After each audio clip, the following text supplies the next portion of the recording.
Yo casi me voy de espaldas cuando escuché esa dirección, porque justo ahí, hace 20 y tantos años, era la tienda, una tienda muy grande de dulces donde había fallecido mi primo. Entonces cuando yo me entero de que las manifestaciones paranormales que ocurrían ahí, dije, caramba, yo tengo que ir a investigar allá. Que por ejemplo en una de las psicofonías claramente se escuchaba una voz donde decía Pete. Entonces imagínate, cuando me muestra la psicofonía, caramba, pues es mi primo que está llamando a su hermanito. Pues yo fui la primera persona que dio a conocer el caso de la Clínica Peninsular en el año 2008. Entonces la clínica de los 20,000 abortos, y eso lo publiqué, lo documenté en un libro, ¿no? Él, curiosamente, falleció 2 años después de que el programa Extranormal dio a conocer el caso. Ahí se comprobó una vez más toda la farsa y mentiras de este programa que solamente inventaba cosas. Durante su investigación, ellos nunca me contactaron para decir, oye, acompáñanos allá, tú fuiste el primero en ir ahí y todo.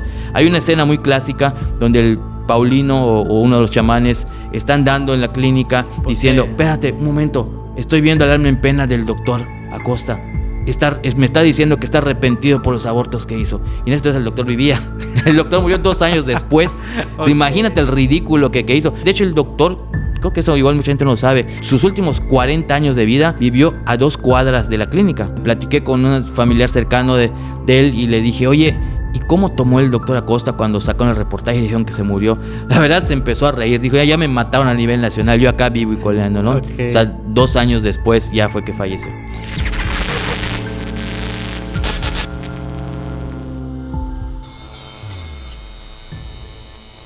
Hola amigos, bienvenidos a un podcast más. El día de hoy tengo un invitadazo. Si les gusta el misterio, lo místico, lo mágico y sobre todo lo paranormal, él es el indicado. Un gusto, Jorge Moreno, por tenerte aquí. Gracias, qué gusto. Nuevamente, hacía tiempo que no platicábamos en un podcast. Muchas gracias y pues ya estamos listos para lo que se ofrezca. Se ha trazado este podcast. Le hemos dado, creo que desde octubre o noviembre del año pasado te ando diciendo, oye Jorge, vamos a hacer un podcast y hasta ahorita que se dio. ¿Cómo estás? Pues bastante ocupado, como siempre, ¿no? Lo que es el Museo Paranormal, la nueva gira paranormal que estamos planeando, más los videos y todo, pues sí nos lleva mucho tiempo estar aquí para allá haciendo todo, pero con mucho gusto ya para platicar también. En mis inicios estuve de invitado a Jorge Moreno ahí en mi casa, una transmisión en vivo, y es por eso que vamos a refrescar hoy nuevamente este podcast, la entrevista, su vida y de lo que hace, ¿no? Para meter en contexto a la gente, Jorge, que a lo mejor no te ubica o algo así, cuéntanos un poco de lo que hace Jorge Moreno. Claro, yo soy periodista e investigador paranormal desde hace ya 22 años de tiempo completo. Empecé fundando la revista Misterios, la edición impresa que estuvo 20 años en circulación desde el año 2003. Desde el 2005 soy conferencista, hago la gira Paranormal Misterios y he hecho poco más de 800 conferencias por todo el sureste del país. Tengo un canal de YouTube que se llama Jorge Moreno Misterios. Fundé hace 12 años el Museo Paranormal de Yucatán, que actualmente tiene poco más de 650 objetos que he traído de 21 países de todo el mundo. Objetos que han sido protagonistas de situaciones paranormales o de brujería. Y en resumen, pues, se podría decir que es eso, porque hay muchas cosas más. He publicado ya 10 libros. Este año publico el 11 y el 12, entre otras cosas. ¿Cuántos años ya tienes metido en lo paranormal? 22 años, de tiempo completo. 22. ¿Qué edad tienes ahorita? 48. 48 años. ¿Cómo se da, Jorge? ¿Cómo inicia este gusto por todo ese tema? ¿A quién se lo viste? ¿De quién te inspiraste? ¿Cómo te llegó la primera información? Cuéntanos un poco sobre eso. Pues es muy curioso porque mucha gente que tiene una profesión actualmente, ¿sabes? Que yo desde niño quería hacer eso. Yo desde niño quería ser arquitecto, quería ser ingeniero.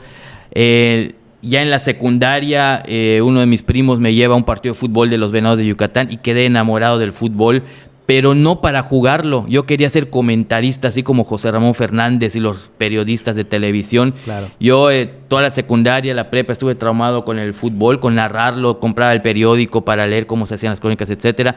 Y estudié la licenciatura en periodismo aquí en Mérida porque quería ser periodista de deportes. Okay. Durante toda mi época como estudiante estuve ejerciendo en diversos medios de comunicación locales en periodismo deportivo. Fundé una revista de deportes durante la época en que estuve estudiando. Me gradué y por 5 años hice una revista de deportes que se llamaba Equipo Líder. Y lo que me empezó a llamar la atención es que cuando yo iba a cubrir eventos deportivos en el interior del estado, partidos de fútbol, de béisbol, etcétera, la misma gente, el público, los policías, hasta los deportistas, de pronto te decían que vieron al Ixtabay, que vieron a La Llorona, que vieron un ovni.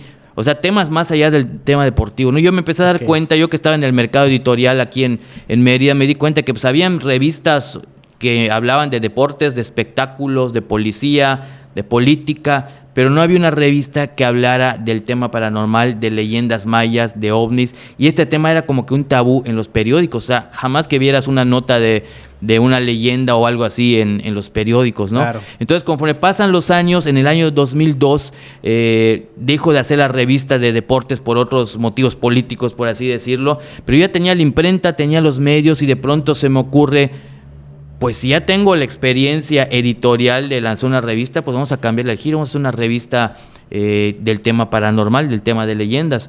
Saqué una revista, tenía pues el contacto con el Sindicato de Voceadores de Mérida, repartimos la revista en agosto del 2003. Increíblemente, al segundo día, tercer día, se agotaron todos los ejemplares en todos lados. ¿En serio? Yo quería hacerla mensual. Los mismos voceadores me dijeron, ¿sabes qué? Esto va a ser un hitazo. Hazla semanal, de un corte popular. No sé si te tocó ver la revista Presidio, en ese entonces, la de policíaca. Sí. Hazla una revista barata, de pocas páginas, que circule semanal. Y así empecé a hacerlo, y pues fue un éxito.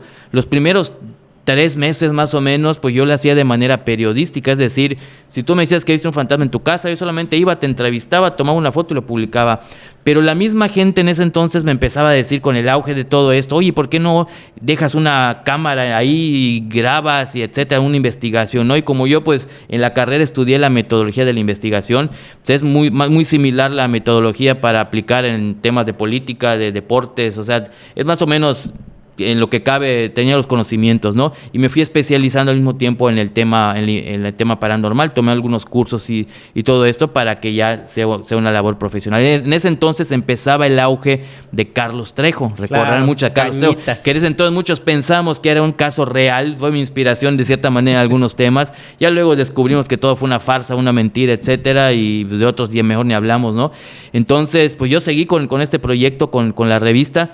Y a los 2 años ya empecé a dar conferencias, o sea, de forma casual alguien en una escuela me llamó para una conferencia y digo, bueno, tenía yo videos de las investigaciones que hacía, y poco a poco me fui adentrando en este tema. Yo siempre he sido un apasionado de la lectura, me empecé a comprar libros, tengo más de 1000 libros del tema paranormal, leyendas, ovnis, etcétera. Me empecé a documentar. En ese entonces, recordemos, no habían redes sociales, tenías que investigar, pues ahorita le decimos a la antigua, ¿no? Porque en ese entonces, cuando me llegaba un caso, yo tenía que viajar al municipio, al lugar, entrevistar, y si había una falsa alarma, ni modo, ya viajaste. Ahorita, con la facilidad de las redes sociales, no solamente te llegan casos de todo el mundo, sino que, oye, tomé una foto de un fantasma en mi casa, mándamela por WhatsApp, checas la foto, si ves que tiene explicación lógica, pues ni te tomas la molestia de viajar. Sí. ¿Sabes qué? ¿Es un reflejo o es una pareidolia o algo así por el estilo, no? Pero en ese entonces era mucho más difícil y más complicado. Y así fue que como inicié en todo esto, y en el 2013 fue que fundó el Museo Paranormal. Ok, a ver, una cosa es hacerlo por buscar un trabajo al inicio, pero llega un momento, ahora mismo de hecho, que estás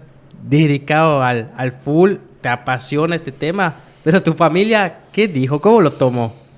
Mira, en ese entonces vivía mi mamá, ella falleció como 5 años después de que empecé con este tema. A ella no le gustaba, de por sí ha sido muy nerviosa, padecía de los nervios, y cuando se enteró que yo estaba haciendo esto, pues no le gustaba. Claro. Sin embargo, afortunadamente yo en ese entonces era soltero, ella respetó este tema, ¿no? Dijo, bueno, pues si es tu gusto, ni modo. Y me acuerdo mucho la angustia que tenía, y qué bueno que no vivió la época de las redes sociales ella, ¿no? Porque en el 2007, para festejar el 4º aniversario de la revista Misterios, hice un récord Guinness, un récord mundial. Visité 100 panteones en 80 días consecutivos, 100 panteones de acá de Yucatán, y todos los días tenía que ir uno o a 2 panteones, y todos los días así íbamos haciéndolo. En ese entonces solamente en la revista y en la prensa salía lo que iba haciendo, porque no había redes sociales. Claro.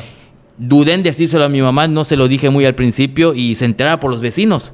Oye, que Jorge se fue a tal panteón y pasó esto, oye, que se fue a tal cementerio. Cuando me preguntó, oye, que fuiste a tal panteón, pues sí. ¿Y por qué? Pues es que estoy yendo a 100 panteones, ¿no? En 80 días, ¿no? Y pues era una angustia para ella, pero afortunadamente siempre respetó mi labor. ¿Cuál era el objetivo de visitar esos panteones en ese entonces, Jorge? En ese entonces tenía un grupo de investigación y para su aniversario, el aniversario de la revista, quise hacer algo diferente, ¿no? Normalmente yo ya hacía yo conferencias en ese entonces, ya había publicado libros y pues quise hacer algo completamente diferente, ¿no? Y de pronto, así como inspirado en los viajes de Julio Verne, ¿no? De la vuelta al mundo en 80 días, dije, pues voy a visitar 100 panteones en 80 días, ¿no? Y pues así empecé a hacerlo para conmemorar esto. Desgraciadamente en ese entonces no había redes sociales, porque yo creo que si eso lo hubiera hecho hoy en día, sí iba a ser viral en todos lados, ¿no? Porque hasta el día de hoy el récord sigue vigente, no ha habido alguien que haya podido romper. Hubieron 3 intentos en España, en Guadalajara y en Estados Unidos, pero pues nadie pudo hacer eso, ¿no? Visitar 100 panteones en 80 días consecutivos. ¿Y en alguno en específico viste algo extraño? Mira, como en 4 o 5 sí ocurrieron cosas medio raras que pudimos grabar. En los otros no hubo nada, porque algo que siempre reitero, y creo que eso ha sido parte de la perseverancia que tiene este trabajo, no es como la exploración urbana, la investigación paranormal. Es decir, tú puedes ir a un lugar hoy y no vas a encontrar ninguna evidencia. Cuando salió, por ejemplo, el programa Extranormal, que eso pues nos perjudicó mucho porque ellos iban a un lugar y en 10 minutos grababan 25 evidencias, ¿no? Y ya la gente pensaba que así tenía que ser mi trabajo, ¿no? Pero pues no es así. A veces puede ser hasta aburrido, ¿no? Porque yo cuando en una conferencia presento una evidencia de una psicofonía, por ejemplo, de una investigación, pues a lo mejor tuve que ir 3 días a ese lugar y grabar 5 horas para obtener una evidencia. Es muy difícil obtener una evidencia. Ahora, desgraciadamente, pues en las redes sociales, por ganar likes, por ganar seguidores, te inventan evidencias, pues la gente desgraciadamente se lo cree también. Entonces, sí, porque creo que el tema de los programas es mucho montaje, ¿verdad? Mucho show. Totalmente. Ellos venden entretenimiento. Totalmente, así pasó con Extranormal. De hecho, uno de los productores, una de las personas, le iban a platicar ya de manera seria tiempo después. ¿Qué fue lo que ocurrió? Ellos buscaban solamente cuando había una evidencia, pero porque en la televisión, tú sabes que el rating es lo que funciona. En la televisión el rating manda. Te llegó un momento que la producción de TV Azteca les dijo, cada semana me tienen que traer evidencias mejores que la anterior, si no sigue el programa. Oye, pues es que esta semana fuimos y no grabamos nada. Pues vean qué hacen, le inventan o ven qué hacen, porque pues no podemos luego de un programa bueno la siguiente semana decir pues no hubieron evidencias. Claro. Oye, ¿y tu esposa en ese entonces, en el 2002, ya estabas juntado? ¿Cómo fue igual el decir, oye, pues yo me dedico al tema paranormal? ¿Cómo fue eso? No, pues en su momento, cuando estaba yo casado, bueno, yo me casé en el año 2012. Afortunadamente, cuando ella me conoció, pues yo ya me dedicaba a esto, así que no podía decir nada, ¿no? Ella más o menos le gustaba el tema. Obviamente hay cosas que sí de pronto le dan miedo, sobre todo cuando son casos relacionados con brujería y todo, y pues afortunadamente, pues en su momento lo aceptó. ¿Tus suegros? Sí, igual, no se meten mucho en mi trabajo, están un poquito alejados, o sea, no viven en Mérida, así que pues al final de cuentas solo por redes sociales se enteran de lo que hago. Ok, entremos un poquito en contexto del Museo Paranormal. Tengo entendido que es el más grande de toda Latinoamérica. Ahora tú vas a decirnos si sí o no, qué hay lo nuevo, cómo empieza, dónde agarraste los primeros objetos, cuéntanos. Claro, pues para orgullo de todos los yucatecos, pues es el único ahorita en Latinoamérica y en todos lados. O sea, ¿a qué voy con esto? No, y no por presunción lo digo. Para empezar, surgió de la nada, o sea, no tenía yo idea que existiera el concepto Museo Paranormal. Yo cuando fundé la revista, mi objetivo era que la revista Misterios le fuera muy bien, publicar un libro, dar conferencias. No pasaba por mi mente para nada el término museo. Yo no sabía que existían museos paranormales. De hecho, solo estaba el de los Warren, pero pues en ese entonces pues no era famoso. A la raíz de las películas fue que se hizo famoso su museo. El caso que yo empecé en el 2003 con la revista Misterios y en el 2008 una familia en Valladolid fue por primera vez que me donó un objeto paranormal, una muñeca, la famosa muñeca Katy. A raíz de que me la donan, hago la investigación, la muestro en las conferencias, fue que mucha gente de pronto me empieza a llamar, oye Jorge, tengo una muñeca, tengo un peluche, tengo una ouija, tengo un duende y cosas que de pronto pues les daban miedo, ¿no? Pues nosotros hacíamos la investigación y pues nos las donaban. Pero en ese entonces, entre el 2009 y 2013, pues yo las guardaba en una bodega ahí en la revista Misterio y no buscaba qué hacer con ellas. En una ocasión, en una conferencia, las exhibí para que la gente conociera. Y en el 2013, yo a veces no tengo nada que hacer, me pongo a pensar qué planes hacer y proyectos nuevos. Dije, voy a hacer una muestra temporal en Día de Muertos. En ese entonces tenía como 80 objetos más o menos. Voy a exhibirlos pues, para que la gente venga y los conozca. En ese entonces ya había en redes sociales. Lo anunciamos una semana para el Día de Muertos. Estuvo en exhibición en donde ahorita es el museo, que en ese entonces solamente eran las oficinas de la revista Misterios. Y pues fue un éxito, ¿no? Fue muchísima gente, le gustó a la gente. Y dije, lo voy a hacer el próximo año. Para ese entonces ya tenía como 130, 140 objetos. Lo exhibimos en el 2014 y me empiezo a dar cuenta que a pesar de que solamente fue una semana, la gente seguía yendo. En diciembre, en enero, en febrero, y venimos vienes a ver la muestra? No, pues solo fue en octubre. ¡Ay, qué lástima! Que no sé qué. Fue cuando se me empezó a ocurrir, ¿y si hago este museo de manera permanente? Y fue hasta el 2016 cuando se me ocurre abrirlo ya todos los días. Y es cuando ya lo abro y afortunadamente, bueno, en este mayo que viene, 2025, va a cumplir 12 años de estar abierto. Y al día de hoy hemos recopilado ya 650 objetos que he traído de 21 países de todo el mundo. Lo padre de todo esto es que en ese entonces yo decía, pues creo que es el único de Yucatán, el único museo de Yucatán. Okay. Luego me pongo a investigar y era el único de todo México. Y ya con los contactos que uno va teniendo y todo, resulta que en Latinoamérica no existía otro museo. Entonces yo siempre presumía, pues es el único museo en su género en toda Latinoamérica, porque es el único que tiene objetos reales que han sido protagonistas de situaciones paranormales, no como una casa del terror que te tiene un Frankenstein, un vampiro o algo así por el estilo, ¿no? Era el segundo, yo decía, de toda América porque estaba el Museo de los Warren, pero el Museo de los Warren desde el 2018 lo cerraron, ya nunca más lo volvieron a abrir. De hecho, ya donaron o vendieron la colección a varios lugares.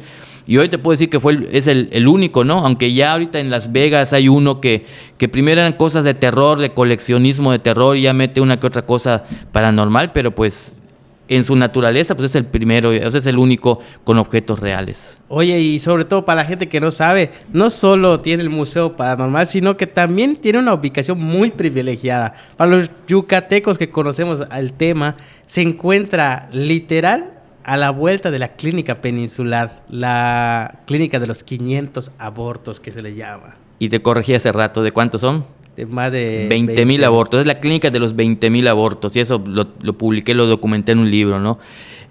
Fíjate qué curioso. Hay gente, o sea, ¿cómo son los haters, sabes? ¿No? Hace años me acuerdo que me decían, puso su museo junto a la clínica, a la vuelta de la clínica para ganar fama. Y yo, de cotorreo, pero en serio le decía, no. La clínica se puso a la vuelta de mi museo para ganar fama. ¿Por qué? Porque creo que ya te lo he platicado fuera de cuadro, mucha gente no lo sabe, pero en ese lugar, en el Museo Paranormal donde yo estoy, que está a la vuelta de la clínica, yo ahí nací. O sea, mis papás vivían allá desde antes de que yo naciera. Toda mi infancia, toda mi adolescencia estuve en la Colonia Sarmiento, en lo que es ahorita el Museo Paranormal. La clínica se fundó en 1979. Yo nací en el 1976, y desde los 70 mis papás tienen esa casa. Entonces, ¿quién se puso primero? Claro. Nosotros. Entonces, siempre de cotorreo digo eso. No, pues la clínica fue después, ¿no? Entonces, no es que yo haya dicho, voy a buscar un lugar para poner el museo. Voy a rentar un lugar a la vuelta, ¿no? Nosotros estamos ahí primero. De hecho, el museo, lo que es mi patio, colinda con la clínica. Hace muchos años se podía pasar desde mi patio, pero eso, pues ya por cuestiones legales, pues no se puede, no estás invadiendo propiedad, ¿no? Entonces, pues, y curiosamente, y eso pues me da mucho orgullo, pues yo fui la primera persona que dio a conocer el caso de la clínica peninsular en el año 2008. A raíz de que yo lo publiqué en un libro, en medios de comunicación, en el 2010 llega el programa Extra Normal, y es cuando viene el boom y la fama de la clínica, ¿no? Que todo el mundo vaya. Y ahorita, antes me molestaba, pero ahora ya me da risa, ¿no? Hay gente que a veces va despistada, que va al museo. Oye, aquí a la vuelta hay una clínica, deberías ir a investigar a ver qué pasa allá. No, ay, papito, si yo fui el que lo dio a conocer, ¿no? Pero pues son cosas que a veces pasan, ¿no? No te conocen y pues pueden ocurrir ese tipo de cosas. ¿Llegaste a ir a consultar ahí, Jorge? Toda mi infancia. Y es que eso es lo padre, o sea, cómo es el destino, ¿no? Porque mi papá, cuando vivía, él fue jubilado del Banrural. En ese entonces trabajó en un banco mi papá. Nosotros teníamos derecho a un seguro médico. Y por creo que 4 o 5 años el Banrural hizo un convenio con la clínica peninsular. Entonces nosotros consultábamos gratuitamente. Ahí teníamos que ir porque era parte del seguro de mi papá. Yo de chico era muy enfermizo y siempre iba allá. De hecho, el doctor Acosta, el que era el dueño, él me atendió varias veces cuando el lugar era pequeño. Su sobrino, el protagonista también de los abortos y todo, el doctor Chávez, también me atendió muchas veces y muchas veces fui. Y lo padre es que cuando empecé a hacer la investigación en la clínica peninsular, siempre lo digo igual de cotorreo, ¿no? Me sentía como Rose, la del Titanic. ¿Te acuerdas la escena de viejita? Le muestran las escenas, cierra los ojos y se acuerda de eso. Cuando yo entré en el 2009 a hacer las investigaciones de la clínica, que ya tenía pues años que yo no iba, pues yo cerraba los ojos y te juro que hasta el olor característico recordaba cuando yo tenía 6, 7 años e iba a consultar muy seguido. Yo era muy enfermizo de chico, iba muy seguido. Entonces yo iba por los pasillos, hasta ahora me pasa cuando he ido últimamente. Estoy caminando por los pasillos y vagamente me vienen recuerdos de cuando estaban los muebles, cuando estaban las sillas, cuando estaban las enfermeras caminando por allá, cuando había mucha gente en ese lugar, ¿no? Porque a mí me tocó obviamente estar ahí cuando estaba abierto, ¿no? Y de hecho, y en la secundaria en parte de la prepa, cuando jugamos fútbol en el parque de enfrente, en lo que era la cancha de básquetbol, pues acabamos todos sudados y nos íbamos, como decíamos popularmente, a robar aire a la clínica, ¿no? Todos sudados, nos íbamos ahí un rato, nos íbamos al segundo piso, nos sentamos allá mientras a que se nos quite el calor. El doctor Chávez y la otra persona, ¿cómo eran? ¿Era buena onda? El doctor Acosta sí tenía cara, le decían el ogro, tenía cara de malo, pero decían que con sus empleados era muy malo, pero con los pacientes era muy bueno. El doctor Francisco Acosta Morales, a mí me tocó, digo, que consultar con él. Y de hecho, en el 2009, cuando empecé la investigación, que fue la última vez que platiqué con él, cuando todavía estaba abierta la clínica, antes de que la cerraran y solo funcionaba un consultorio, me tocó platicar con él. Entonces ya era un señor ya grande de edad. Él curiosamente falleció 2 años después de que el programa Extranormal dio a conocer el caso. Ahí se comprobó una vez más toda la farsa y mentiras de este programa que solamente inventaba cosas, porque es increíble que todavía siga incluso el video en YouTube. Creo que el chamán Paulino, no me acuerdo quién de ellos, durante su investigación, ellos nunca me contactaron para decir, oye, acompáñanos allá, tú fuiste el primero en ir ahí y todo. Hay una escena muy clásica donde el Paulino o uno de los chamanes están dando en la clínica diciendo, espérate un momento, estoy viendo el alma en pena del doctor Acosta. Me está diciendo que está arrepentido por los abortos que hizo. Y en esto el doctor vivía. El doctor murió 2 años después. Imagínate el ridículo que hizo. Obviamente la gente foránea, la gente fue de Mérida. ¡Wow, qué padre ese chamán está hablando con el doctor! Pero los que somos de la colonia... De hecho, el doctor, creo que eso igual mucha gente no lo sabe, sus últimos 40 años de vida vivió a 2 cuadras de la clínica. Sí, cerca de una panadería muy famosa que está allá a 2 cuadras de la clínica. Él, de hecho, caminando iba a veces a dar consultas y todo. Entonces, imagínate él, todos los que somos vecinos de él, pues muertos de la risa, ¿no? Años después, ya había fallecido, platiqué con un familiar cercano de él y le dije, oye, ¿y cómo tomó el doctor Acosta cuando sacó el reportaje y dijeron que se murió? La verdad se empezó a reír, dijo, ya me mataron a nivel nacional, yo acá vivo y coleando, ¿no? O sea, 2 años después ya fue que falleció. Oye, ¿tú considerarías que la clínica tiene actividad paranormal en específico? Mira, sí tiene, o sí tuvo en su momento, y ahora qué es lo que pasa. Y digo, no es una crítica, yo entiendo que hay muchos exploradores o gente curiosa que va constantemente, oye Jorge, fuimos y grabamos esto, oye, fuimos y grabamos lo otro. Por un buen tiempo hubieron unos indigentes viviendo ahí, y aparte hubo un momento en que diario acudían estudiantes de secundaria, de prepa, todo el mundo iba a explorar a cualquier hora. ¿Qué es lo que pasaba? Que uno iba ingenuamente y de buena fe a ver si graba algo, y resulta que tú vas pensando que estás solo y hay 20 personas en el segundo piso, en el tercer piso están andando y sin querer están moviendo, están corriendo o gritan a propósito. Sí. Tú lo grabas en tu teléfono y llegas, oye, estábamos caminando y escuchamos un grito, escuchamos una risa o escuchamos que se aporró una puerta y eran la misma gente, ¿no? Para hacer una investigación paranormal, por ejemplo, en la metodología tienes que ver que el lugar donde vas a ir, tienes que acordonarlo, ver que no hay absolutamente nadie para evitar precisamente eso, ¿no? Entonces muchas veces nos tocó presuntas evidencias que eran los mismos bromistas que estaban allá o la misma gente que estaban dando que estaba ahí y eran los mismos ruidos. ¿Tú has escuchado algo ahí? Sí, cómo no. De hecho, en el 2008, cuando hice por eso yo creo que saltó a la fama esta investigación, porque cuando hice la investigación, cuando dejé grabadoras de audio en el área de maternidad, que era donde se escuchaban los presuntos llantos de bebés, una de mis 4 grabadoras sí logró captar los llantos de bebés. Lo presenté en su momento en las conferencias y fue algo que dio mucho de qué hablar. Tiempo después hice una investigación a fondo y ya descubrimos que esos llantos eran de 5 niños que habían fallecido en la clínica. De muerte, por así decirlo, natural, ¿no? O sea, como fue una clínica muy grande, es lógico que en una clínica, pues, lamentablemente tienen que desvivirse varias personas, ¿no? Un niño tenía leucemia y ahí perdió la vida, otro tuvo un accidente de tránsito y ahí perdió la vida, etcétera. Entonces, consiguen hasta los nombres de los niños, imagínate. Oye, ¿y tú cómo puedes dar una explicación para alguien cuando dice, yo soy escéptico? Te imagino que te tocará mucho, que te dicen, eres un mentiroso, shalala. ¿Cómo explicarías los casos paranormales, Jorge? O sea, lo que pasa, que no tiene explicación, a tu punto de vista, ¿qué es? Sí, es muy importante eso que dices, ¿no? Porque yo era escéptico también hasta que me tocó ver cosas. De hecho, yo en mi época de secundaria tuve una vivencia paranormal con toda la familia y fue cuando empecé a creer. Todos creemos hasta que lo vemos con nuestros propios ojos. Así venga tu mamá o tu esposa o tu novia y te diga, es que vi un fantasma, le vas a creer un 99%. Pero si tú no lo viste, no lo vas a creer al 100%, Así es. ¿sí o no? Claro. Entonces, hasta que tú lo ves, es cuando lo compruebas. Entonces, a mí me ha tocado muchas personas entrevistarlas donde te dicen, es que yo vi esto, vi lo otro, yo no creía antes, pero ya me tocó verlo. Ahora, te voy a decir algo, hasta el día de hoy, 8 de cada 10 casos que me toca investigar tienen explicación lógica o no son situaciones paranormales. Entonces es muy difícil encontrar una situación lógica.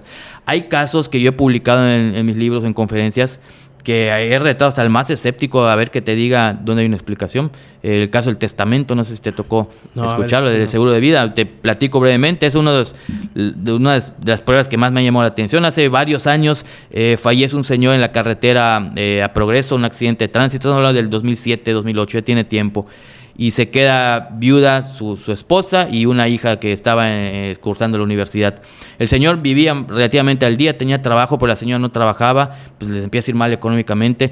Y los siguientes 30 días a raíz de que fallece este señor, todos los días en su casa tenía un pequeño despacho, un escritorio, escuchaban ruidos como que golpeaban, como que dentro del escritorio. Lo había escuchado la hija, lo había escuchado la esposa, pero la esposa escéptica decía, no, pues creo que son ratones o algo, pero la hija empezó a decir, no pueden ser ratones, obviamente, ¿no? El caso que me llama, me contacta para hacer la investigación. La señora no quería, porque no creía en ese tipo de cosas, que eran tonterías, etcétera. Voy para hacer la investigación, me explica que en un cajón, y a veces puede ser muy lógico, para veces la gente se bloquea. Le dije, oye, y intentaron abrir los cajones para ver qué hay. A lo mejor hay un ratón, un animal o algo que esté sonando. Pues abrimos todos los cajones y había uno que no se abría, era de llave. Yo le dije, ¿sabes qué? Mira, consíguete un cerrajero, abre, puede ser que haya algo ahí que esté activándose o moviendo algo. El caso que abren, consiguen un cerrajero, al día siguiente me comenta la muchacha, abren y ven que solo hay papeles, cierran el cajón y sigue sonando, golpes. Regreso nuevamente y eso te juro que al momento se me ocurrió, no buscaba yo qué hacer, le digo, oye, ¿ya revisaron los papeles? No. ¿Me permitirías revisar los papeles delante de ti para ver qué onda? Porque siempre a la misma hora sonaba el ruido y ellos ya habían estado ahí, lo habían grabado, etcétera. El caso que revisaron los papeles y resulta que en una carpeta había un seguro de vida que el señor, creo que 6 meses antes había contratado, no le había informado a la esposa, creo que en ese entonces, creo que de 200,000 pesos, que ellos no sabían y estaban pasando una situación económica complicada. Y pues fue una especie, yo lo atribuí como una especie de aviso. El señor estaba avisando, oye, checa en el cajón. El caso que sacaron eso, lo cobraron, etcétera. Y en las siguientes semanas y meses que me tocó hablar con la muchacha, jamás se volvió a escuchar el ruido. Okay. ¿Cómo atribuyes eso? ¿Qué explicación lógica le das? Claro, ¿no? Entonces, ¿cuál es mi conclusión? Era el espíritu, alma en pena del señor que estaba desesperado al ver a su hija. Ya se iba a dar de baja de la universidad porque no tenían para pagar la colegiatura. La señora no trabajaba, entonces yo creo que era su espíritu que hacía que se moviera el cajón como avisando, oye, acá hay un seguro de vida. Los fantasmas tienen 5 tipos diferentes para manifestarse. Muchas veces no tienen la energía suficiente para plasmarse tal como eran en vida y decírtelo. Entonces, lo único que podía hacer el señor era mover algo. Entonces, él decidió mover el cajón en donde estaba el seguro de vida. ¿Cómo es la diferencia de un alma en pena? ¿O por qué queda un alma en pena, Jorge? Mira, en todo este tiempo, lo que me he dado cuenta, mucha gente, hay una situación que considero que no es tal cual como se dice tradicionalmente. Mucha gente piensa que si falleces en un accidente trágico, vas a vagar como alma en pena, vas a dejar un pendiente en vida, vas a dejar algún pendiente. Y si mueres tranquilamente en tu lecho de muerte, estás desahuciado, te despides de toda tu familia, vas a cruzar el umbral tranquilamente. Me ha tocado hacer investigaciones en donde personas ya desahuciadas que mueren, se pueden despedir de su familia, pues se manifiestan y aparecen, etcétera. Y hay casos donde alguien muere en un accidente trágico y nunca escuchan algo, nunca ven algo ni nada. Esto es un misterio hasta el día de hoy, no se sabe exactamente por qué, pero lo que sí te puedo decir es que mucha gente que se aparece o te mueve las cosas o hace algo, espíritus obviamente, es porque están tratando de decirte algo, de avisarte de algo. Ok. Oye, y ahora cambiando un poco de tema, cuando vas a investigar, ¿llevas algo contigo? ¿Te preparas de alguna manera? ¿Hay algunas herramientas especiales cuando vas a ver algún caso? Cuéntanos igual de eso, ¿cómo es? Claro, normalmente, bueno, cuando es una investigación paranormal, porque a veces hay cosas relacionadas con brujería, lo primero que hay que hacer es hacerlo a través del método científico. Es decir, un ejemplo contigo. Si tú me avisas, oye, es que en mi casa escucho ruidos extraños, veo sombras, ¿qué es lo primero? Y veo una niña de de una colita y que tiene un sombrero rojo, por ejemplo. Lo primero que hago es entrevistar a toda la familia, entrevistar a los vecinos, si no ha fallecido una niña por ahí cerca, porque a veces dicen que atropelló una niña aquí a la vuelta. Resulta que investiga, si no era un niño, y no era la vuelta, era 3 cuadras, ¿no? Entonces se descarta que sea eso. Primero se hace la entrevista, la investigación de campo, luego, si tú me dices que solamente en tu cuarto está ocurriendo eso, pues dejamos grabadoras de video en tu cuarto a la hora donde pasa para ver si se logra documentar algo. Eso es lo primero que se hace. Ya en los últimos años surgió la famosa Spirit Box, que las primeras que surgieron eran totalmente de entretenimiento. Ya grabadas, ¿no? Exactamente, no son reales. Lo utilizaron mucho los exploradores urbanos como para entretener, ¿no? Y muchas herramientas que no sirven para eso, ¿no? Pero haciéndolo objetivamente, pues es con grabadoras de video, grabadoras reporteras, y con eso para tratar de buscar una evidencia y tomar muchas fotos, obviamente. Hay, por ejemplo, casos que prefieres no meterte. Que dices, no voy a investigar, está muy fuerte o algo. Más que no investigar, hay casos en donde la gente me pide el favor de que no se publique, y eso siempre lo he respetado y eso siempre lo he dicho, no cobro un peso por eso. Hay ocasiones en donde me piden un favor y ¿sabes qué? Es que se está apareciendo, creo que es mi papá el que está en mi casa, no descansa en paz, etcétera.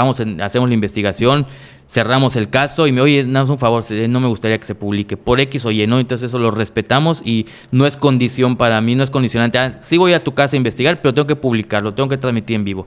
La gran ventaja que yo tengo, o sea, no es crítica, eso lo quiero dejar muy claro, no es crítica para los creadores de contenido, pero hay gente que, por ejemplo, que crea contenido que solamente vive de eso y evidentemente tiene que buscar algo muy importante, muy impactante y no puede perder su tiempo en si alguien te dice, hoy tengo un caso buenísimo, ven a grabarlo, investígalo, pero no lo subas a redes. Pues obviamente al ser negocio, pues obviamente ¿para qué vas y lo grabas y llevas tu equipo y todo si no vas a explotar, ¿no?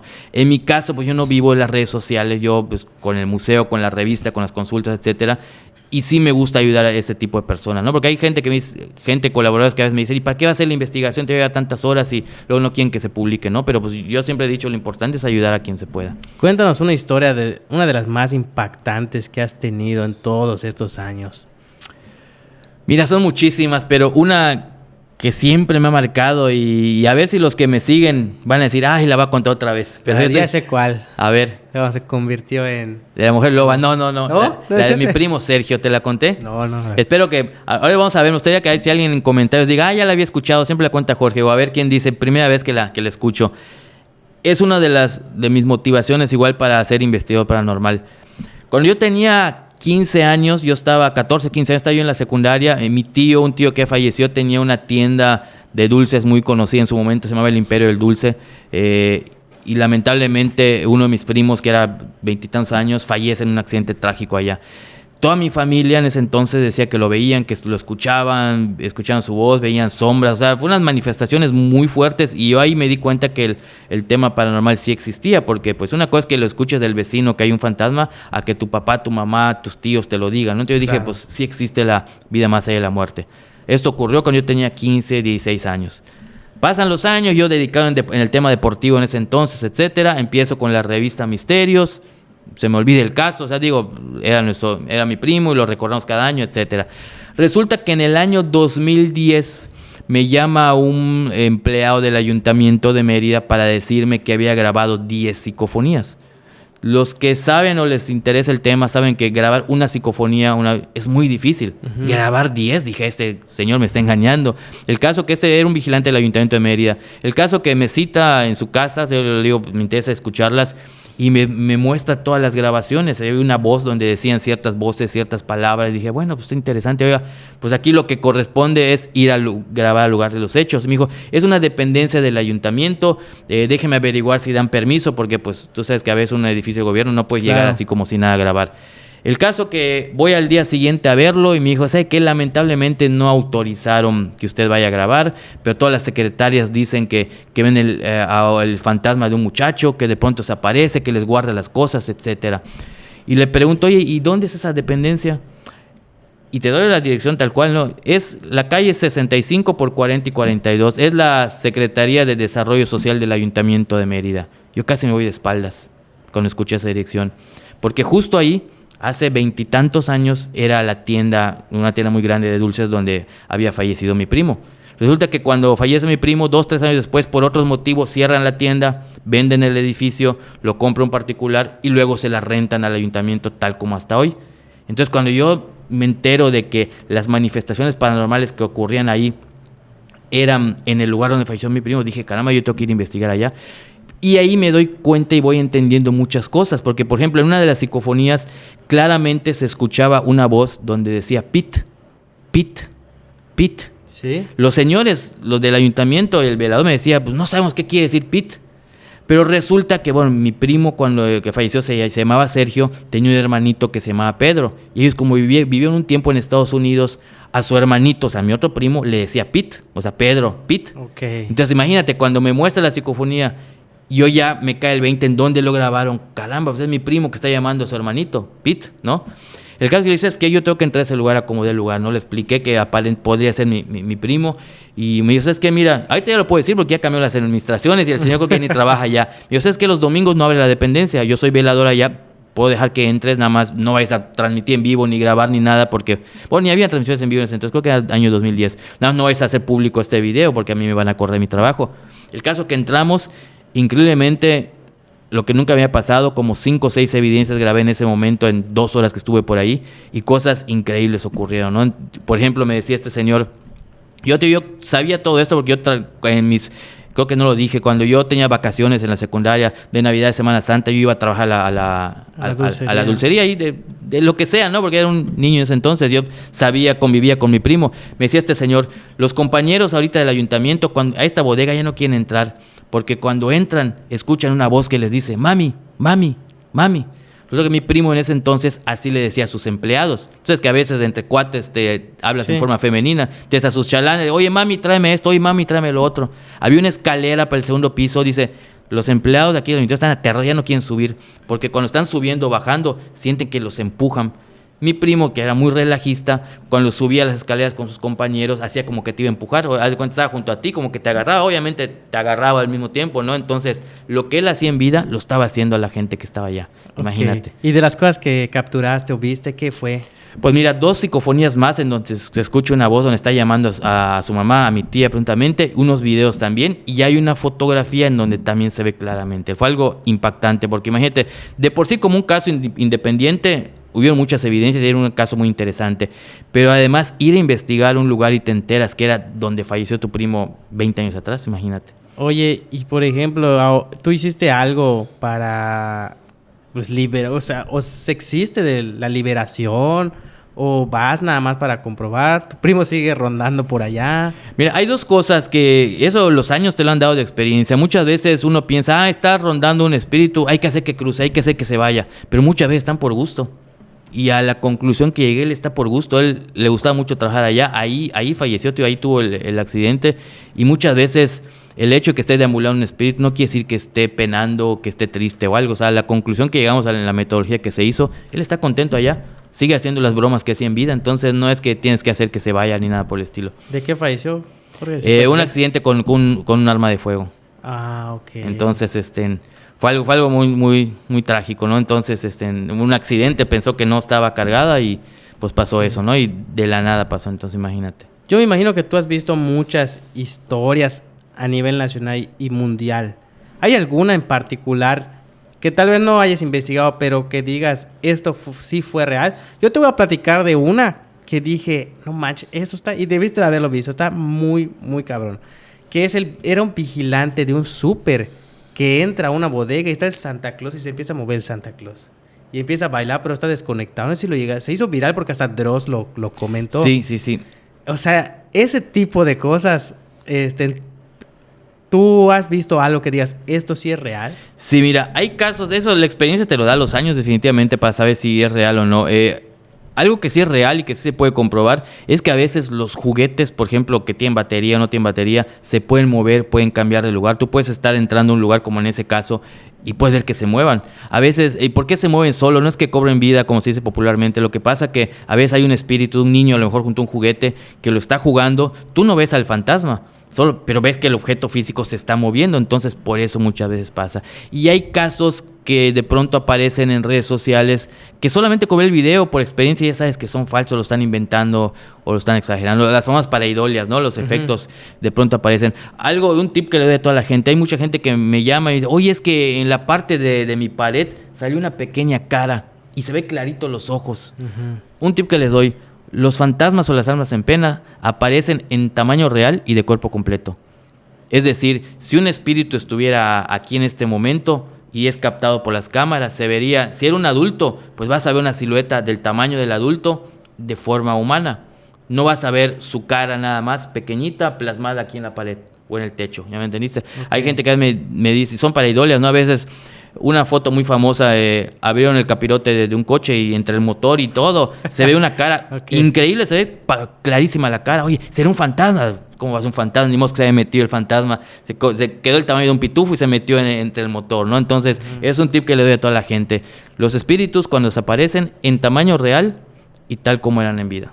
Yo te voy a comentar una rápida. Fíjate que pues tengo un niño de casi 3 años.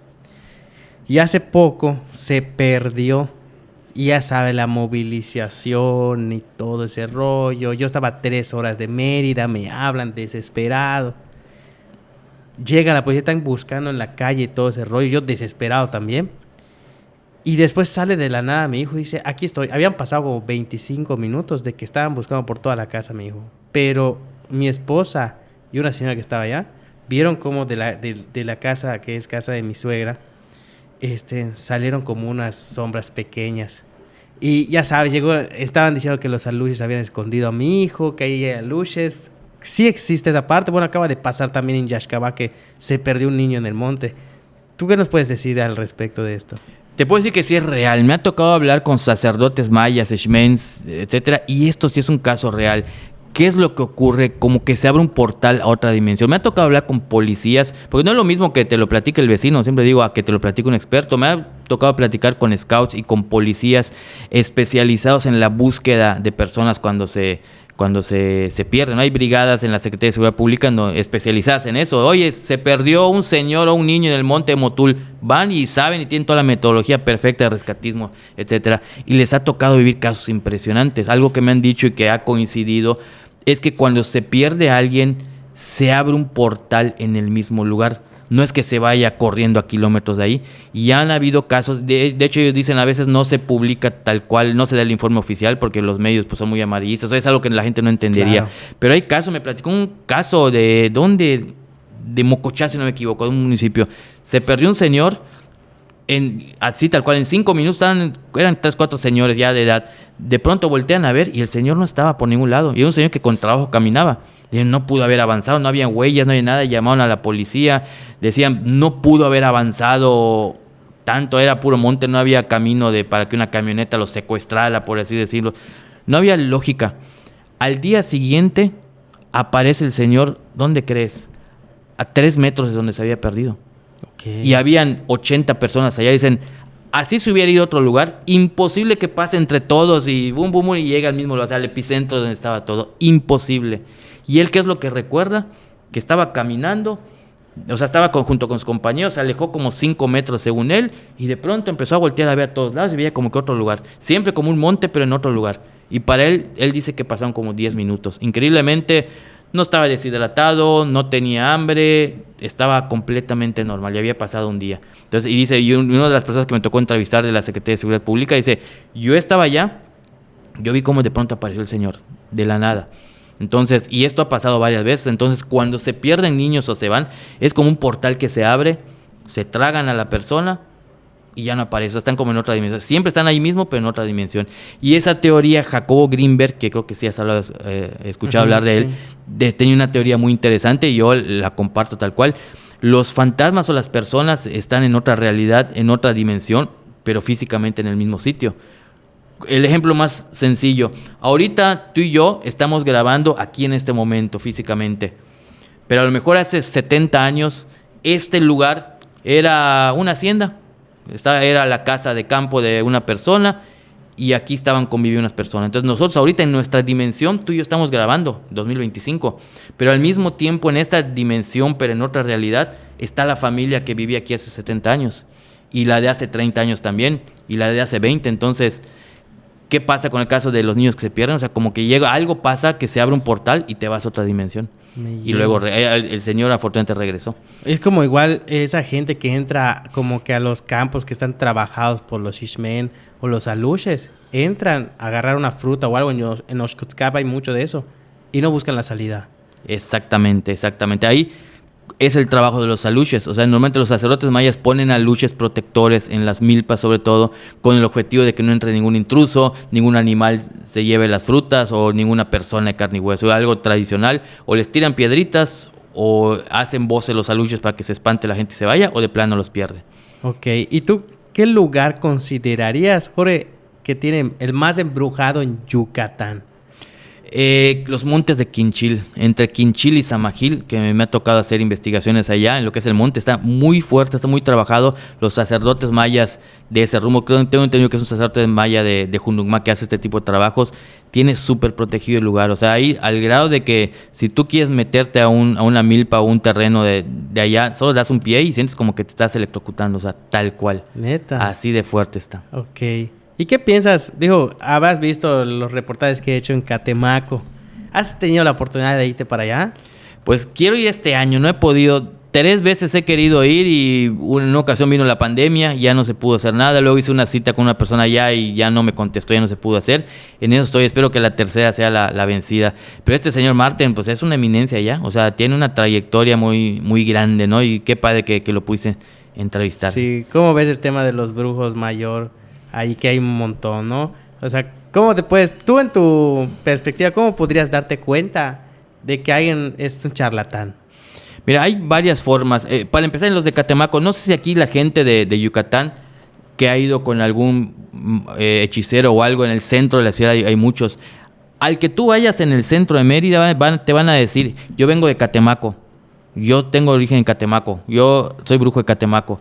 Y tú andas a Campeche y los brujos de Campeche te dicen, somos de Catemaco. Y tú andas a Jalisco, a la Ciudad de México y somos de Catemaco. O sea, hay 10 millones de brujos que todavía vienen de Catemaco, ¿no? Cuando es una mentira, es una farsa. ¿Por qué? Porque para empezar, uno de los lineamientos de ahí en el pueblo de Catemaco, y eso algunos de ahí lo mismo lo han dicho, es que un brujo real de Catemaco no sale a hacer trabajos a otro estado de la República. Lo hará ocasionalmente porque le pidieron el trabajo, va, hace el trabajo y se regresa, pero no abre un consultorio esotérico en ningún otro lugar. Es como una regla que tienen. Entonces, de entrada, si tú, donde tú vivas, que no sea Catemaco, vas a un lugar en Mérida, donde sea, y te dice, yo soy brujo de Catemaco, es un charlatán.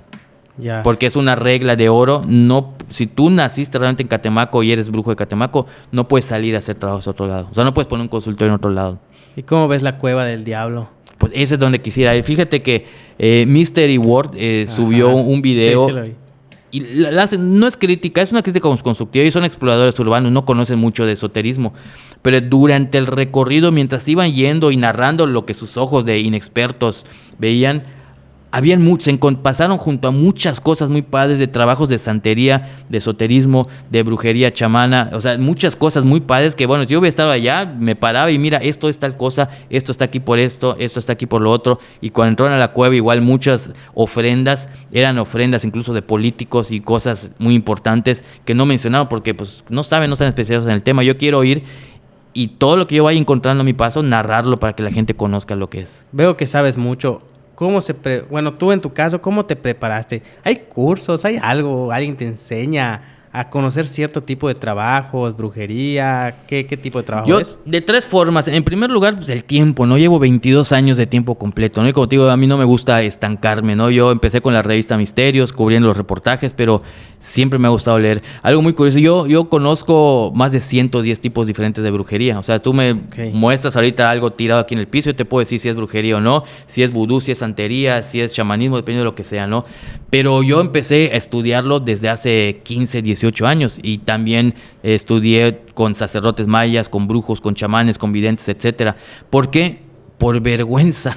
Okay. ¿Por qué? Por vergüenza. Cuando yo empecé en la investigación paranormal, 2003, 2004, me llamaban, oye, quiero que vengas a mi casa porque está embrujada. O sea, un caso paranormal. Yo iba y resulta que lo que había allá es que encontramos un muñeco de vudú. Okay. ¿Cómo le hacemos? Pues con la pena, pues yo no sé nada de vudú. O iba a otro caso, es que encontramos tierra de cementerio. Y yo, güey, ¿qué es eso? ¿Y cómo se hará? Y, disculpe, pues yo no sé de eso. ¿Me recomienda dónde? ¿Qué puedo hacer? Y así me fui dando cuenta que hay muchos casos de brujería. Y dije, pues, qué vergüenza estar yendo a un caso y no saber. Entonces fui estudiando, fui aprendiendo. Estudié con sacerdotes mayas y con gente especializada en la materia. Compré muchísimos libros de brujería, etcétera. O sea, fui aprendiendo, ¿no? Y el tiempo y la experiencia me fue dando muchos conocimientos. De tal forma que hoy, si alguien me va a llamar por una investigación paranormal, pero resulta que encontraron sal exorcizada, encontraron algo relacionado con brujería, ya les puedo asesorar, ya les puedo decir qué se puede hacer o qué no se puede hacer. Y veo que tú igual ya has encontrado mucha brujería. Bueno, hace poco, ¿no? Encontraste como una santa muerte. Creo que el año pasado fue. En Cagua y también en el cementerio de Cholul, una jarra con más de 200 fotos de personas de sacrificios. A la vez. ¿Y cómo? O sea, ¿eso hay que tener cuidado para agarrarlo o algo? Sí, es de lo que he aprendido, ¿no? Hay algunos trabajos que no los puedes tocar así, tal cual, porque puedes cargar de algo. Y hay otros trabajos que son personalizados, es decir, aunque tú lo toques no te pasa nada, solamente es daño para la persona a la cual se le hicieron. Y fíjate qué curioso, porque igual empecé a aprender con eso de la brujería. Yo hace unos años, en 2014, 2015... como me costaba mucho viajar a cubrir todos los reportes, se me ocurrió que mejor la gente me vaya a ver. Es decir, ¿qué pasaba en ese entonces? Como no había muchas redes sociales, me hablaba alguien de Tizimín. Oye, creo que en mi casa hay un fantasma.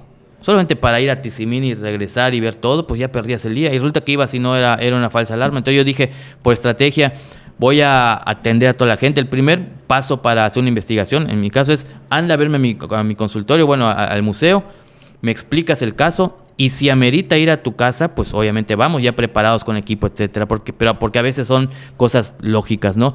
Y resulta que cuando empieza a ir la gente a decirme, 7 de cada 10 personas iban a consultarme por cosas de brujería, no cosas paranormales. Fue así que me fui especializando y me empezaron a decir, oye, ¿y qué amuleto puedo usar para esto? ¿Qué protección puedo tener para mi casa? Es que una vez fui un chamán y me cobró 100,000 pesos por curar mi casa, ¿no? Y es que te estafaron porque eso vale 1,500 pesos, ¿no? Y entonces fui como poco a poco fui asesorando a las personas y buscando aprender para poder asesorarlas bien. Oye, qué padre, ¿no? Muy interesante todo este tema de la brujería y eso. Hay un caso particular, no sé si tú fuiste o investigaste, en el mercado, esos gritos que se escuchaban en el mercado. Sí, cómo no. Ahí es una investigación hemerográfica se hizo. De hecho, en mayo del año pasado, cuando hice la conferencia en el Teatro Armando Manzanero, ahí dimos a conocer por primera vez el caso completo. Identificamos el fantasma, era una señora de origen coreano y su hijo. Y eso es lo que me gusta, ¿no? Bueno, como periodista siempre me ha fascinado esto, ¿no? La investigación hemerográfica. Resulta que se escucharon los gritos y pues si uno solamente fuera un investigador normal o superficial, pues ahí está la evidencia, los gritos. Pero aquí lo importante es de dónde vienen, ¿no? Uh-huh. Resulta que en resumen, te lo voy a resumir en un minuto, pero que pues me llevó semanas hacerlo.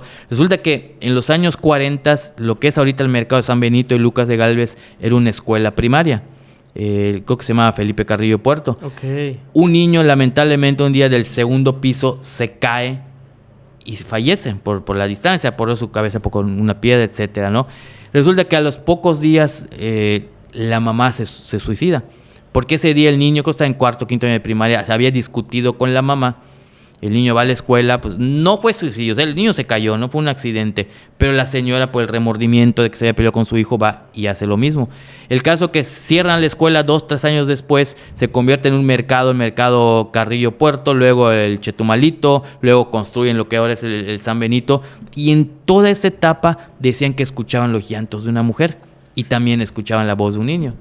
Cuando se construye el mercado de San Benito, falleció una persona allá y dentro del mercado, cuando empieza a funcionar, una persona le dio una congestión alcohólica en el estacionamiento, otro murió de un infarto en un baño. O sea, cosas que pueden pasar en lugares públicos, no son lugares donde va mucha gente, okay. Desde pueden pasar tragedias. Y se pensaba que era el espíritu del que se murió en el estacionamiento o del baño, pero pues esos eran nombres. El caso que al estudiar el caso a fondo, resulta que había reportes donde se decía que esta señora pues escuchaban sus gritos y todo.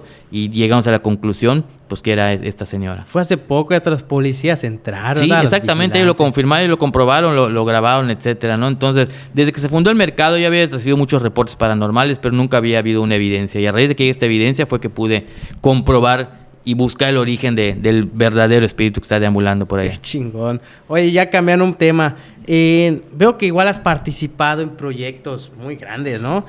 Has salido en History, has sido portavoz de la película de Annabelle para darle publicidad, entre otras cosas. ¿Cómo es que llega? ¿Cómo es trabajar con esas en cadenas grandes? Cuéntanos igual un poco de eso. Claro, creo que lo primero que me llegó, que fue así muy grande, fue cuando me contrataron en 2017, si no me equivoco, cuando salió la película de Annabelle 3, si no me equivoco. Pues fue muy curioso porque de pronto me llega un mensaje por Instagram donde me dice: hola, soy Sotana tal, soy representante de la agencia de mercadotecnia tal, queremos contratarte para ser portavoz oficial de la película Annabelle en la comunidad latina en los Estados Unidos. Yo dije, esto es una broma, ¿no? Dije, ¿cómo va a ser posible? ¿Tienes algún teléfono para contactarte? Y pues di mi número, ¿no? Y pues me hablaron, fíjate que te checamos en internet, estamos buscando gente conocida, investigadores paranormales de prestigio en México para viajar a Estados Unidos y ante la comunidad latina promover la película. Yo aún así no lo creía.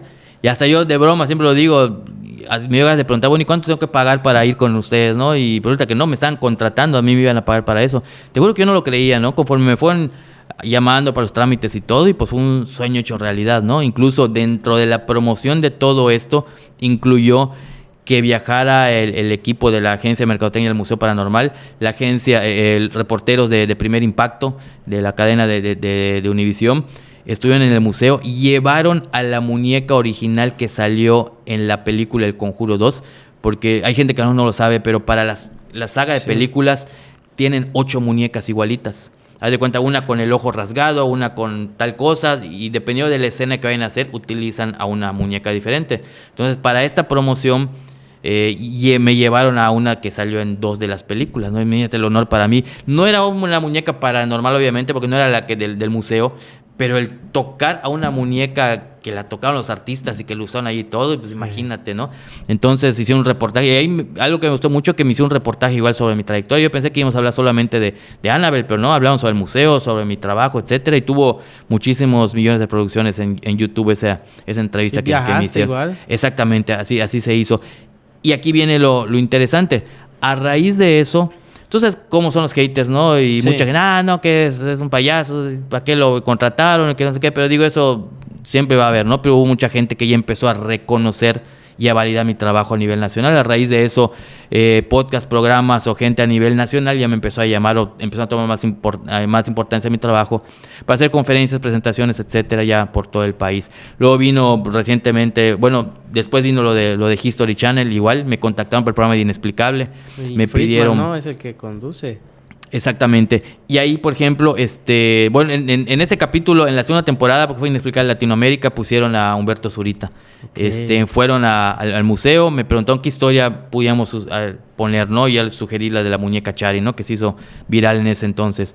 Viajaron a Mérida, se presentó y pues fue un honor para mí. Y recientemente, el año pasado, estuvimos con Jordi Rosado también en su programa de noche, ¿no? Hablando de temas paranormales. Qué padre. ¿Cómo te sientes al llegar allá? ¿Te sientes nervioso también de trabajar con esas personas? Claro, o sea, el nervio siempre está. O sea, el que diga que no es cierto, ¿no? Así tengas una presentación en el museo o en lo más humilde que puedas llamar o algo grande, siempre vas a tener ese nervio, ¿no? Entonces, la responsabilidad de saber que te está viendo muchísima gente, ¿no? Obviamente ahí con Jordi pues tienes ese nervio, ¿no? De que pues, no te van a ver 1000 personas, te van a ver millones de personas en el programa, porque se pasó en Unicable y aparte se queda en el canal de YouTube, ¿no? Es algo muy padre, es una emoción muy grande, es un logro que uno puede tener ya en su currículum, ¿no? Y pues da mucho gusto. Actualmente, ¿cuál es el objeto más embrujado que tienes en el Museo Paranormal?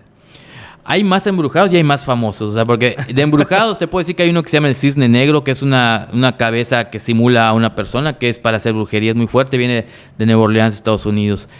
Famoso, ahorita la muñeca Chari, fíjate, a raíz de que salió en Inexplicable muchos programas, muchos portales. Mundo Creepy hace poco sacó un reportaje sobre la muñeca. Marijo de historias paranormales también, se ha hecho muy viral y pues ahorita es la gente que va, lo primero que pregunta, ¿está aquí la muñeca Chari? ¿No? Entonces hay muchos objetos que se consideran famosos y otros que se consideran pues más embrujados o más terroríficos. Ya para ir cerrando, Jorge, ¿hay algún caso que no hayas podido buscarle una explicación?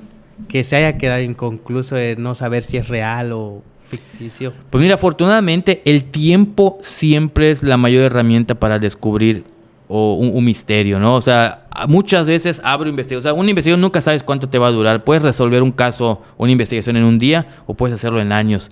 Hay casos, te voy a dar un ejemplo muy sencillo, pero así me pasa muy seguido. En el 2009 hice una investigación de que decían que escuchaban la voz de una mujer en el Panteón de Umam. Pero fui, entrevisté y no había información de dónde sacarla.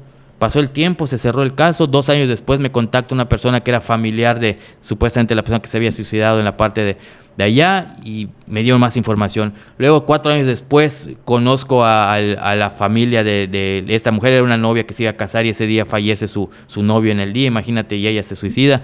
Y me voy enterando de más cosas. O sea, un caso muy impactante, ¿no? De hecho, hicimos un ritual en el panteón para esto. Pasan 10 años, estamos hablando del año pasado, más o menos, y me contacta la familia nuevamente para decirme que en la bodega, esto que te digo de la novia pasó en los años 80. Contacta para decirme que el vestido de novia que iba a usar, que se había puesto esta joven de nombre Ana el día de su boda y luego pasa la tragedia y fue un caso paranormal muy famoso, pues lo tuvieron arrumbado muchos años en la bodega y lo iban a tirar y se acordaron de que yo investigué el caso y que tengo un museo, que si no lo quería yo tener en el museo. Entonces imagínate, un caso que investigué en el 2009, sí. Resulta que en el 2023, porque fue en el 2023 eso que te digo, pues ahí me dan el vestido. Entonces ahí para orgullo mío, es uno de mis casos favoritos. En el Museo Paranormal tengo en un coroplast la historia de la historia paranormal de Martín y Ana, pues así se llamaba el novio, y el vestido ahí en un maniquí, corroborando la historia, ¿no? Entonces, ¿cuándo te ibas a imaginar en el 2009 de un simple relato? Oye, que se oye la voz de una mujer en el panteón, iba a llegar a todo esto. Pero eso el tiempo te lo tenía que dar. Y muchos casos así han pasado. De pronto te dicen un caso, lo investigas, te quedas como que a medias, pasa el tiempo y casualmente conoces a alguien que te aporta otro dato y ahí se hace un parteaguas del caso. Y finalmente, ¿cuáles son tus proyectos a futuro, Jorge? ¿Qué andas pensando, planeando? ¿Qué se viene? Pues mira, hay una propuesta de una serie de Netflix con casos exclusivos de un servidor. Espero que este sueño se haga realidad, ¿no? Porque, pues, ¿quién no le gustaría estar en Netflix, no? Y sobre todo con casos paranormales, ¿no? La gira paranormal que espero ya sea ya por otras partes de la República, no solamente en el sureste del país. Estamos empezando ya para mayo. Mayo empiezo con las conferencias primero en Yucatán. Y ya luego me voy para allá. Y pues buscar más cosas en el museo. Siempre la responsabilidad que siempre he tenido con el museo es que pues siempre buscar cosas más impactantes, ¿no? Porque hay gente que ha ido hasta 10 veces al museo, porque yo cada 3 meses exhibo cosas nuevas. O sea, lo que voy coleccionando lo voy agregando. Entonces hay gente que va y siempre busca algo nuevo, ¿no? Entonces espero que hayan cosas siempre más interesantes para el gusto de todos. Igual los casos paranormales que presento en las conferencias, que no es lo mismo de las redes sociales, eso siempre lo aclaro. Ajá. Mi conferencia, la gira paranormal que hago, como son boletos pagados, son casos exclusivos, evidencias exclusivas que no subo a redes sociales. Porque hay gente que me dice, oye, ¿por qué no subes evidencias en redes sociales? Casi no subes o solamente subes del público que te mandan. Porque imagínate que queme todo mi material en redes, pues ¿quién pagaría un boleto por ir a verme? Claro. ¿Y tú actualmente duermes en el museo? Exactamente, tengo 3 meses, ya estoy viviendo, ahí yo solito estoy viviendo ahora, desde noviembre. Qué curioso, porque antes me decía la gente, ay, ¿y has dormido alguna vez en el museo? Ocasionalmente cuando tengo conferencias y llego para irme a mi casa, pues no me da tiempo, ¿no? de irme, ¿no? Y me queda dormir en el museo. Ay, qué terrible y todo, ¿no? Pero pues ya desde noviembre, desde que ya soy solo, pues vivo allá. Allá atrás tengo un departamento y pues feliz de la vida. ¿Y pasan cosas así? Sí pasan, claro que sí, por supuesto que pasan, pero uno ya se acostumbra, a veces hay ruidos, cosas que de pronto pasan, checo las cámaras y objetos que se mueven solos de repente, pero pues ya uno está acostumbrado a este tipo de cosas. Bueno, ¿y cuánto cuesta ir al museo para la gente igual que quiera ir? Te digo, lo googlea Museo Paranormal y le sale... de Jorge Moreno. ¿Verdad? Pero de Jorge Moreno. Ah, sí, porque le cambiaste el nombre, ¿no? ¿Eso por qué fue? Sí, bueno, hace 2 años en mi más reciente libro, que fue cuando el museo cumplió una década, el museo siempre se llamó, desde que lo inauguré, Museo Paranormal de Yucatán. Ahí en el último capítulo del libro yo decía que pues toda la colección que tengo allá pues, son objetos que yo he investigado. Entonces yo de pronto en una reflexión yo decía, pues el día que yo me muera, a lo mejor, yo tengo un hijo, pero yo no sé si se va a dedicar al tema paranormal o seguir investigando, claro. No, tampoco lo voy a obligar. Entonces yo no sé si el día que yo fallezca, pues ya la colección se va a cerrar. Y la gente que siga yendo al museo, pues va a ver la misma cantidad de objetos, porque pues ya no va a seguir creciendo el museo. Entonces yo dije, pues una de mis voluntades sería que cuando yo fallezca, que el museo ya no se llame Museo Paranormal de Yucatán, que se llame Museo Paranormal de Jorge Moreno, porque al final de cuentas ya se cerró la colección. Sin embargo, hace 2-3 meses, pues ya le cambié de una vez. Muchos dicen, ya te vas a morir. No, pues no es que me vaya a morir, pero yo dije, hay gente, es increíble, pero hay gente que de pronto piensa que son 2 lugares diferentes, el Museo Paranormal de Yucatán y el Museo Paranormal de Jorge Moreno. Entonces yo dije, ¿para qué voy a cambiarlo cuando yo me muera si ni lo voy a ver? Prefiero verlo en vida, ¿no? Entonces, hasta de meme puse allá, pues si piensan que lo hice por ego, por vanidad o por lo que quieran, pues qué me importa, ¿no? Yo lo cambié, a final de cuentas la colección, pues yo la he conseguido de todo este tiempo y pues ahora sí se llama. Así como el Museo de Frida Kahlo se llama Museo de Frida Kahlo porque es su vida de ella, pues ahora Museo Paranormal de Jorge Moreno. ¿Qué precio tienes ahorita ahí? Así es, te voy a dar los precios, pero y algo que quiero recordar, siempre es apto para toda la familia. Los objetos relacionados con brujería están desactivados y curados. Va muchas visitas escolares, ¿sabes? Va gente de todas las edades, ¿no? No es una casa de terror, es un museo. Hay guías que el recorrido dura 1 hora. Hay guías que te van contando la historia de cada objeto. Pues hay gente de cualquier edad. 90 pesos el boleto, 70 pesos si eres yucateco y muestras identificación, 50 pesos niños. Así que pues ahí les espero. ¿Y tus libros dónde los pueden conseguir? Ahí mismo en la tienda del museo o en la página, tengo la página de Facebook, ya sea Jorge Moreno Paranormal o Museo Paranormal de Jorge Moreno. Ahí pueden pedirlos a cualquier parte de la República y se les envían por paquetería. Bueno, pues Jorge, pues muchísimas gracias por haber dado esta plática, saber un poco más de ti a fondo, lo que realizas. Espero en algún punto hacer una exploración contigo, invitarte. Dalo por un hecho, claro que sí. He visitado tantos que digo, estaría padrísimo. Estaría súper bien estar ahí. O bueno, espero pronto visitar el museo, a ver si la próxima semana te caigo ahí, si tienes tiempo para visitarlo. Y pues hacer algo juntos, ¿no? Agradecerte nuevamente y todo el éxito del mundo, que lo sigan en sus redes sociales a Jorge Moreno. ¿Algo más que quisieras aportar? Agradecerte y felicitarte por el contenido que estás haciendo, ¿no? Yo encantado de la vida de hacer una exploración o una investigación. Nos ponemos de acuerdo y pues estén pendientes. Vamos a hacer que se muera de miedo, Yucarnal. Así es. Así que yo me despido. Recuerda que donde estés y donde te encuentres, yucarnalízate, porque ser yucarnal es lo de hoy. Nos vemos en un podcast más. Hasta la próxima. Bye.